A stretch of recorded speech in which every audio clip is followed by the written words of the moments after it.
원래 복음서 중에 마가복음이 좀 특이하긴 해요. 왜 특이하냐?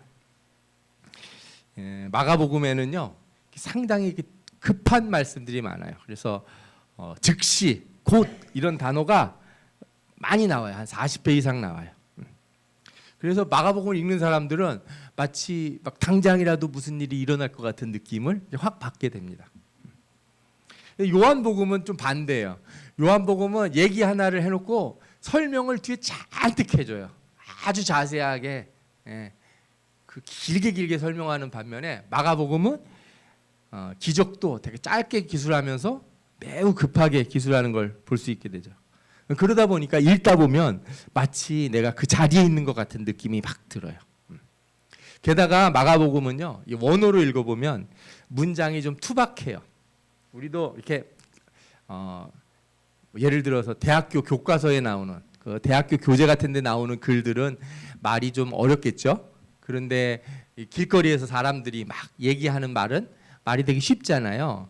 이 마가복음은 말투가 좀 일상적인 말투예요. 그냥 우리 사람들이 보통 하는 말투 같아요. 그러니까 공부를 많이 한 사람이 쓴 것 같지가 않고 그냥 우리 같은 사람이 막 쓴 느낌이 나요. 그러다 보니까 너무 말투가 투박해서 이런 말을 써도 되나 하는 생각이 들 때가 있어요. 예를 들자면 예수님의 어머니하고 형제들이 예수님을 찾아온 적이 있어요. 예수님이 어느 날 집을 나가더니 안 들어오는 거예요. 그리고 제자들을 데리고 막 계속 바깥에서만 살아요. 그래서 이렇게 큰아들이니까 큰아들 왜 집에 안 들어오냐 이렇게 엄마가 찾으러 온 거예요. 마리아가. 그런데 뭐라고 마가복음에 기술되어 있냐면 예수의 친족들이 듣고 그를 붙들러 나오니 이는 그가 미쳤다 함이로라 이렇게 돼 있어요. 예수님한테 뭐라 그래요? 미쳤다는 거예요. 그래도 이게 성경인데 그러면 안 될 것 같은데 왜 미쳤다는 말을 쓰냐. 그런데 이 정도로 말투가 되게 직접적이고 뭐 쉽게 좋은 말로 하면 서민적이다 이렇게 얘기할 수도 있어요. 게다가 병자를 고칠 때 다른 복음서들은요 그냥 말씀하시거나 이렇게 안수하셨다거나 이 정도인데 오늘 우리가 읽은 본문만 해도 예수님이 병을 고치시는데 어떻게 침을 해가지고 눈에다가 뱉었다는 거예요. 7장에 보면 귀 먹은 사람이 나와요. 귀 먹고 말 더듬는 사람. 귀가 안 들리면 말을 못 하잖아요. 근데 이 사람을 고치시는데 예수님이 어떻게 하시냐면 이 사람 따로 바깥으로 데리고 나와가지고 귀에다가 손가락을 넣고 침을 뱉어가지고 혀에다가 발라요. 이렇게. 그리고 에바다 열려라 이렇게 하셔가지고 병을 고치시는 거예요. 그러니까 제가 보면은 이 당사자가 본 것 같아요. 많은 사람들이 생각하기를 마가가 본 게 아니라 베드로가 봤는데 베드로가 자기 제자인 마가한테 설명을 해줬다. 그래서 마가가 그걸 받아 적었다. 베드로가 어부잖아요. 약간 거친 면이 있었나 봐요. 그러니까 예수님이 침을 칵 해가지고 개세 써 막 이런 얘기를 하면 그걸 또 알아서 좀 적당히 적어야 되는데 다 그대로 적었나 봐요. 오늘 말씀도 그래요. 오늘 말씀도 되게 특이해요. 예수님이 맹인을 고쳐주시는데 사람들이 데리고 왔을 때 사람들 앞에서 고쳐주시면 좋잖아요. 근데 어떻게 하셨어요? 데리고 마을 바깥으로 데리고 나가요. 사람들 없는 데로. 이게 딱 보면은 이렇게 믿음 약한 사람들은 무슨 생각이 드냐면 혹시 예수님이 안 될까봐 바깥으로 데려간 거 아닐까? 막 이런 생각을 하게 만드는 거예요. 그리고 이 사람 눈에다가 또 어떻게 해요? 그 치료의 침 이렇게 뱉었어요. 눈에다가. 그리고 뭐가 보이냐 이렇게 물어봅니다. 안수를 하셨는데 침 뱉고 안수를 했는데 뭐가 보이냐 이렇게 물어보니까 이 사람이 뭐라 그래요? 사람이 보이는 것 같고 나무들이 걸어 다니는 것 같은 게 보입니다. 뭐 이렇게 얘기를 했다는 거예요. 그러니까 완전 불확실한 느낌이 들죠. 그러니까 예수님이 어떻게 해요? 안수를 한 번 더 해요. 야, 이거 보면서 예수님이 한 번에 안 되는 사람이 있나? 두 번씩이나 안수를 해야지 병이 낫나? 뭐 이런 생각이 드는 거예요. 그러더니 이 사람이 이제 밝히 보게 되었다. 이런 얘기를 성경에서 하는 거예요. 읽어보니까 좀 독특하다는 생각이 확실히 드시죠. 독특하다 이런 생각이 들어요. 첫 번째로는 예수님과 이 맹인이 접촉하는 게 되게 많이 나와요. 예수님이 이 사람 손을 붙들고 마을 바깥으로 데리고 나가요. 맹인이니까 누가 데리고 가야 되잖아요. 손 붙들고 한참을 걸어서 마을 바깥으로 데리고 나가고 그 다음에 또 침을 뱉어요. 좀 그것도 그렇게 또 안수도 해요. 꼭 그렇게만 하셔야 되는가?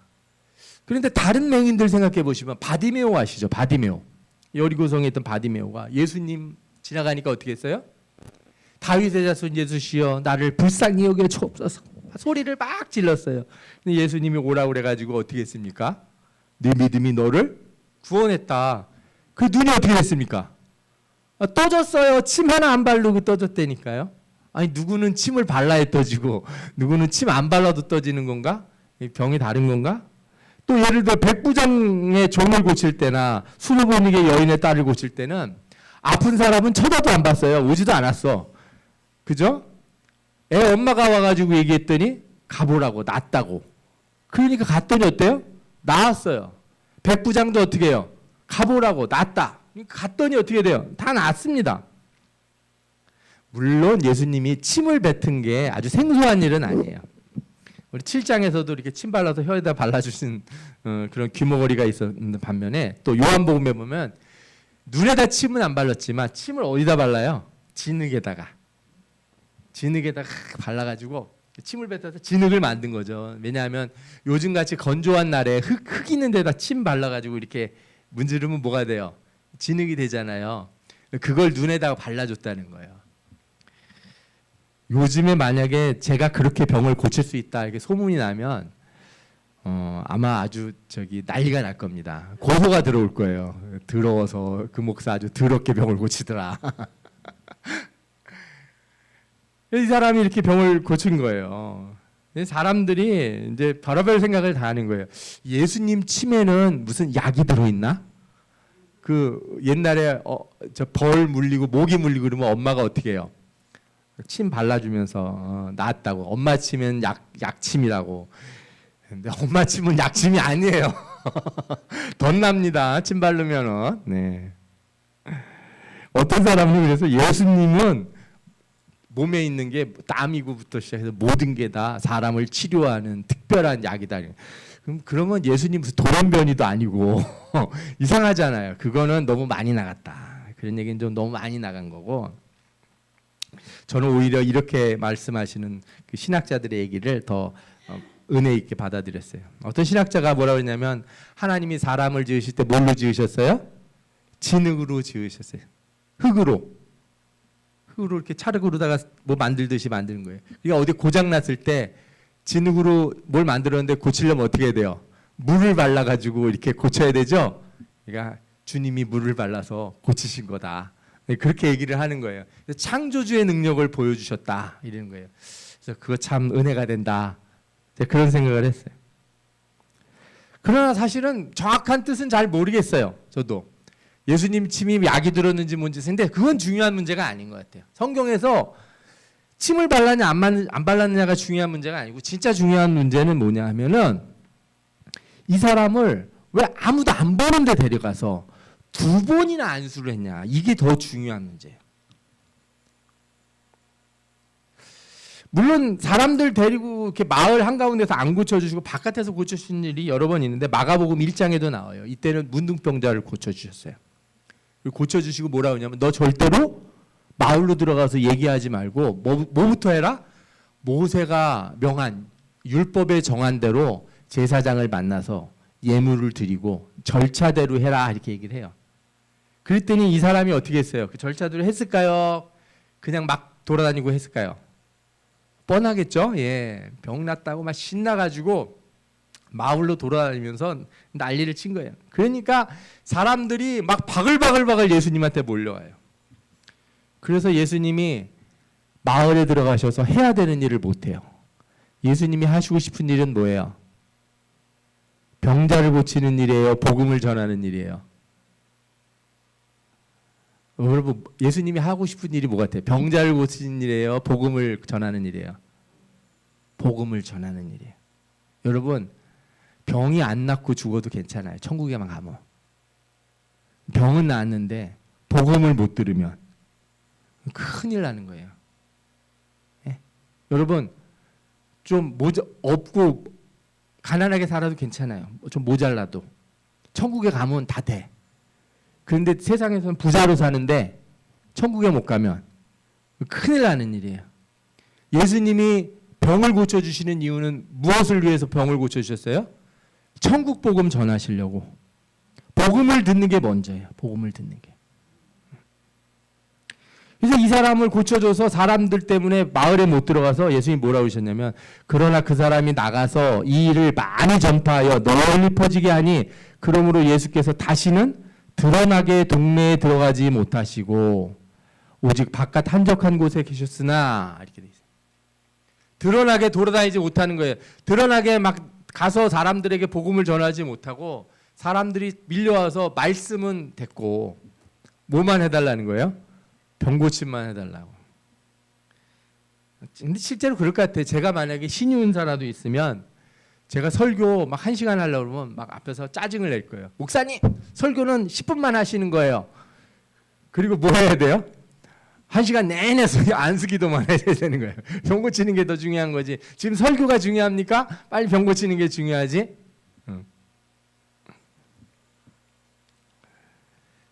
그래서 저는 예수님이 이 사람을 고치시기 위해서 마을 밖으로 데려가 나갔던 그 이유를 알 수 있어요. 하나님이요, 어떤 분에게 축복을 주려고 그러는데 드러나게 안 주실 때가 있어. 왜? 사람들이 거기에 매몰될까 봐. 복음에 매몰이 돼야 되는데, 그래서 저는 솔직히 간증하는 걸 아주 좋아하지 않아요. 축복받았다는 거. 제가 어느 교회 갔더니 목사님이, 그 교회 목사님 저보고 그런 얘기, 축복받은 얘기를 좀 막 해주라는 거예요, 성도들한테. 근데 저는 사실 좀 약간은 다른 생각을 가지고 있어요. 사람들이 무슨 축복의 3대 원리, 뭐 축복의 5대 원리 이런 거 있으면 되게 좋아해요. 그런 거 있으면 나도 따라해서 뭘 받고 싶어요? 축복을 받고 싶어요. 그런데 만약에 축복은 모르겠지만 내가 천국을 얘기하겠다 그러면 인기 없습니다. 유튜브로 그런 거 하면 조회수 안 나와요. 왜? 재미없어 해요. 그러니 이 시대에 얼마나 어렵겠어요. 뭐 예수님 시대도 그랬는데 지금도 마찬가지.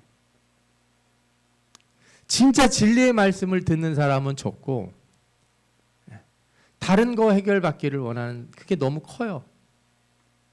하나님이 불쌍히 여기셔서 문제를 해결해 주시기도 하는데, 그런데 주객이 바뀌면 안 돼요. 주객이 바뀌면. 천국이 먼저예요. 천국이 먼저. 아멘? 네, 여러분들이 예를 들어서 자녀들을 위해 기도할 때도 뭐가 먼저예요? 천국이 먼저, 영생이 먼저예요. 나머지는 그 다음이에요. 다음. 그것보다 더 중요한 건 없다. 구원보다 더 중요한 건 없다. 네? 우리 삶에서도 기도의 첫 번째 그 목표가 뭐예요? 천국의 하나님의 나라, 영생이 가장 중요한 기도의 제목이 돼야 돼요. 우리가 다른 사람을 위해 기도할 때도 그게 중요한 거예요.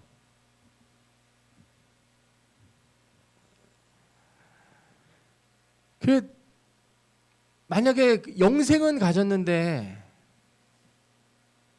세상의 삶이 어렵다고 해서 그 사람을 우리가 배울 게 없는 사람이라든지 믿음이 약한 사람이라 이렇게 얘기하면 돼야 안 됩니까? 안 됩니다.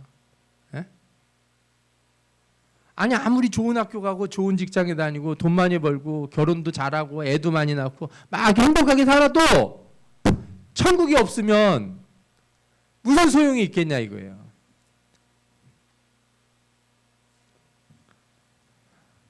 예수님은 항상 복음, 천국의 복음을 가장 우선으로 두라고 말씀하신 거 잊지 마시기 바랍니다. 우리도 그렇게 복음을 최우선으로 두시는 여러분 되시길 축원합니다. 아멘. 예. 그런 면에서 세 번째로 예수님이 안수기도를 2번 하셨던 걸 잘 생각해 볼 필요가 있어요. 안수를 한 번 해주셨는데 물어봅니다. 아니 안수했으면 당연히 보이겠죠. 이렇게 생각을 했는데 예수님이 믿음이 없으신 건가? 자기가 기도해놓고도. 저도 가끔 그럴 때가 있어요. 이게 기도할 때 아무 생각이 없었을 때 기도를 하는데 확 떠오르는 게 대부분 맞아요. 대부분이라는 게 거의 99% 맞아요. 근데 그거 내가 말 안 하고 내가 잘못 생각한 거 아닌가? 다시 한번 기도해봐야지. 다시 한번 기도해봐야지. 그러면은 점점 이상한 쪽으로 가더라고요. 제가 보니까 처음 하나님 앞에 기도할 때 하나님이 마음을 뜨겁게 하시고 제 입에서 확 나가는 게 그게 맞더라고요. 하나님, 근데 예수님이 그럼 2번 기도하셨다는 건 도대체 뭔가? 우리 잘 생각해 볼 필요가 있어요. 왜 이 사람은 2번을 기도해야 하는가? 저는 이 사람이 처음 안수했을 때 눈이 안 떠진 게 아니라고 봅니다. 눈이 분명히 떠졌어요. 그 사람 같은 게 보이고 나무 같은 게 걸어 다닌다 그러잖아요. 근데 본인이 나무가 뭔지 사람이 뭔지를 어떻게 알아요? 본 적이 없는데. 맹인이었잖아요. 본 적이 없는 사람이 나무가 걸어 다니는 거 언제 본 적 있어요? 그러니까 자기가 이제 눈이 안 보였을 때 생각을 했으니까 뭐가 보이는데, 여러분 보이는 거랑 이해하는 거는 다른 거예요. 눈이 떠져서 뭐가 보이기는 하는데 그게 뭔지를 모를 때가 있어요. 네. 주님이 2번을 안수하신 이유가 여기 있어요. 이 사람이 육체의 눈만 떠진 게 아니라 2번째 안수했더니 뭐라고 그래요? 밝히 보게 되었다 그래요. 밝히. 그게 뭐예요? 드디어 알게 됐다는 거예요. 이게 뭔지를. 아멘. 여러분, 하나님이 여러분들에게 축복을 주실 때 여러분들에게 뭐가 하나님이 뭘 주셨어. 근데 제일 걱정스러울 때 뭔지 아세요? 왜 주신 거지?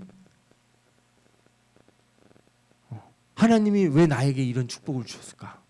왜 내가 이렇게 잘하지도 않았는데 하나님이 길도 열어주시고, 제가 이렇게 뭐 이렇게 열심히도 뭐 한 것도 없는데 하나님이 막 좋은 사람들 만나게 해주시고, 전혀 능력도 안 되는데 하나님이 귀한 데 세워주시고, 그러면은 어떤 생각을 가져야 돼요? 내가 지금 못 보고 있는 게 있는가? 하나님 앞에 엎드려야 돼요. 저는 그래서 하나님이 축복해 주실 때마다 두려울 때가 있어요. 왜? 이거 도대체 나한테 뭔가 원하시는 게 있고 내가 뭔가 알아야 되는 게 있는데 내가 뭣도 모르고, 그죠? 뭐 생겼다고 날 사람들이 좋게 해준다고 높여준다고 거기 가서 교만하고 잘난 척하고 그러면 어떻게 돼요? 축복이 뭐가 됩니까? 재앙이 되는 거예요. 축복이 그 사람 망치는 거예요. 그냥 눈만 떠주고 나는 게 아니에요. 삶이 이게 뭔지를 깨달아줘야 돼요. 나에게 일어나는 이 일이 뭔지를 어떻게 해야 돼요? 깨달아줘야 돼요. 아멘. 예. 여러분, 좋은 것만 그런 게 아니라 고난도 마찬가지예요. 고난은 겪는데 이 고난이 도대체 무슨 고난인지를 모르고 깨닫지 못하면 얼마나 안타까운지 몰라요. 고난을 당해도 배우는 게 없잖아요. 어려운 일을 통해서 우리가 어떻게 해야 돼요? 성장해야 돼요. 어려운 일을 통해서, 고난을 통해서 성숙해야 되는데 고난은 맨날 겪는데 이 고난이 도대체 뭔지를 모르는 거예요. 나는 10년, 20년 동안 내가 고생 직설하게 했습니다. 막 이렇게 얘기를 하는데, 그럼 고생을 그렇게 많이 하셨으면 나는 그 고생을 통해서 뭘 배웠는가? 나는 어떤 성장을 했는가? 나는 어떻게 달라진 사람이 됐는가? 내가 사람들 앞에 무시를 당하고 멸시를 당하고 내가 하는 일이 막히고 어려워졌을 때 그런 일을 여러 번 겪었으면 나는 그런 일을 겪은 뒤로 내 자신이 달라졌는가? 성숙했는가? 하나님이 이런 일들을 통해서 나를 성장하게 만드시는 그 목표를 내가 깨달았는가? 그 질문해 봐야 되는 거예요. 안 그러면 계속 고난만 겪는 거예요. 그리고 그럼 무슨 기도만 하게 돼요? 이 고난만 빨리 끝나게 해주십시오. 이런 기도만 하게 돼요. 저는 여러분들이 기도를 할 때 하나님, 고난이 끝나는 것보다 더 중요한 게 있습니다. 하나님의 뜻을 밝히 알게 하여 주옵소서. 네. 축복을 주시는 것보다 더 중요한 일이 있습니다. 축복의 그 이유를, 이 축복을 가지고 무엇을 하라고 하는지 그 뜻을 알게 하여 주옵소서. 네. 그때 이 사람이 의미가 있는 사람이 되는 거예요. 우리 성경에 요셉과 다니엘 이런 사람들 나오죠. 예. 요셉 같은 사람은 잘 생각해 보십시오. 요셉은 종으로 잡혀온 사람이에요. 그리고 종으로 잡혀왔다가 또 물론 무고죄이긴 하지만 무슨 죄를 범해서 감옥에 갇혔어요? 요즘 말로 하면 강간범이에요. 파렴치범이에요. 파렴치범. 인생이 완전히 밑바닥에 있는 사람이에요. 그런데 하나님이 그를 들어서 그 맨 밑바닥에 있다가 어디로 올려요? 총리의 자리로 올려요. 그 사람이 어떻게 살아야 될까요? 그래서 창세기를 잘 읽어보면 좀 여러분들이 요셉이라고 생각하고 창세기를 한번 읽어보세요. 형제들이 왔어. 처음에 어떻게 해요? 나 요셉입니다. 형님들 팔았는데 나 여기서 잘 됐습니다. 아버지하고 다 오세요. 이랬어요. 그러면은 형들을 모른 척하고서 동생 데리고 오라고. 그리고 막 형들 가져온 거에 푸대에다가 막 은글은 막 집어넣어가지고 골탕을 먹여요, 안 먹여요? 골탕 먹여요. 네. 형제 중에 하나는 가둬다가 볼모로 잡아놓고 집으로 돌려보내서 베냐민 데려오라고 시켜요. 다시는 형제들 안 볼 것처럼 좀 해요. 그러다가 요셉이 깨달아요. 뭘 깨달아요? 이 축복이 왜 나한테 이런 축복을 하나님이 주셨는지 깨달아요. 하나님이 나를 왜 고난 가운데 있게 하셨는지도 깨닫고 왜 감옥까지 가고 왜 그렇게 팔려와서 그 고생을 하고 또 이 축복도 왜 주셨는지를 대단히 깨달아요. 나를 먼저 보내서 우리 가족을 살리려고 하셨구나.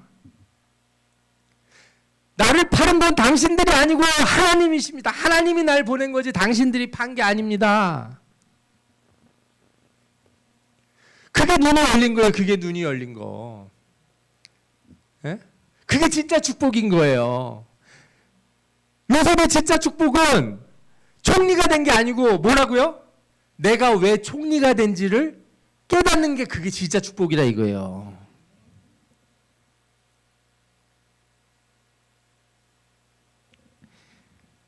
오늘 여러분 이 말씀이 의미하는 바가 그거예요. 병고침이라는 거, 육체의 병이 낫는 것도 병이 낫는 것으로 끝나면 안 돼요. 응? 내 병은 왜 났을까? 아니 그 이전부터 나는 왜 병이 들었을까부터. 내가 실패를 했을 때도 나는 왜 실패를 했는가? 하나님은 왜 실패해서 나를 건져주셨는가?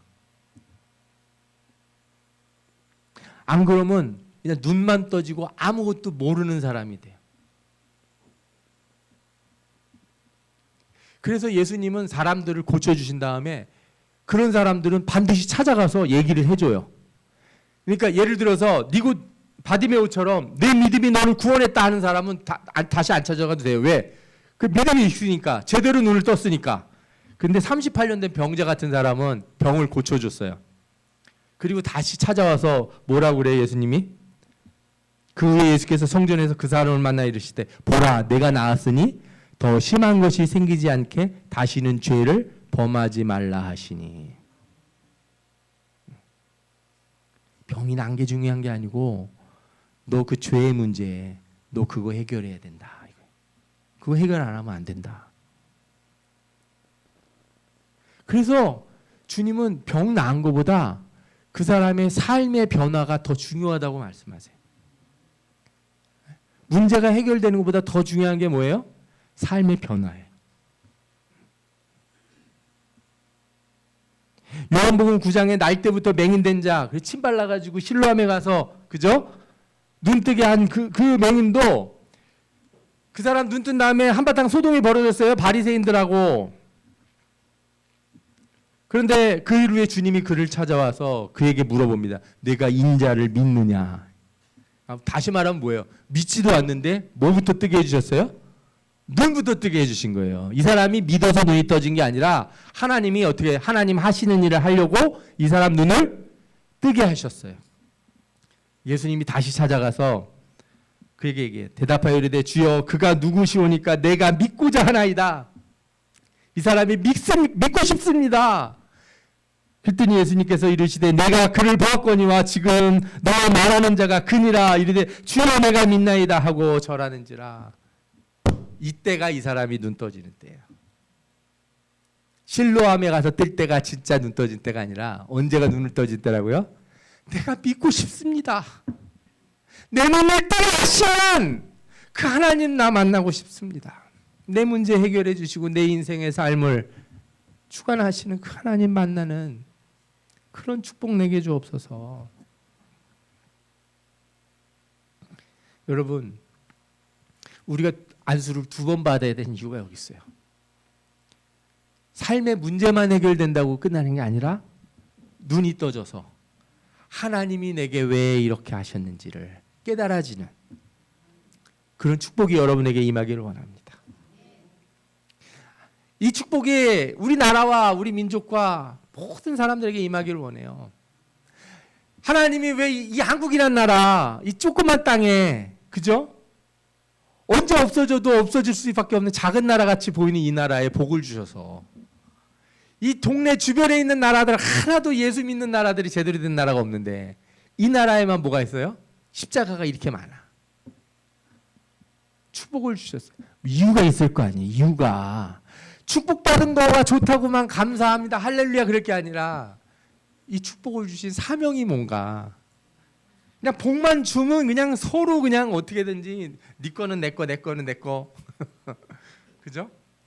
단회나 막 서로 그러고 싸우고 돈 많으니까 아유 이제 옛날에는 저희 토요일 날도 일 다녔잖아요. 회사 다니고. 그죠? 토요일 날 이제 어느 날 반으로 줄었어요. 그리고 요즘은 어떻게 토요일 날 안 가요. 요즘 토요일 날 안 가는 게 문제가 아니에요. 금요일 날도 놀았으면 좋겠다는 거예요. 나중에는 이제 목요일 날도 놀고 월화수 3일만 했으면 좋겠다. 분명히 바뀔 거예요. 월급은 똑같이 주고 자꾸 나라가 돈을 벌고 사업이 잘 되고 이 세상이 좋아지면 뜻이 있을 것이다. 하나님 눈을 뜨게 하여 주옵소서. 에? 세상에 로봇가 나타나고 뭐 AI가 나타나고 뭐 한다 그러면 아이고 편하네. 그게 다가 아니고 뭐예요? 하나님 뜻이 있을 것이다. 이거 뜻이 있을 것이다. 이 시대에 이 나라의 뜻이 있을 거고 이 시대에 우리 교회의 뜻이 있을 거고 여러분에게 뜻이 있을 것이다. 그게 고난이든 축복이든 그 뜻을 아는 눈이 열리는 거. 이게 혹시 중요한 거예요. 그래서 저는 오늘 이 시간에 예수님이 여러분들을 2번 안수해 주시기를 원합니다.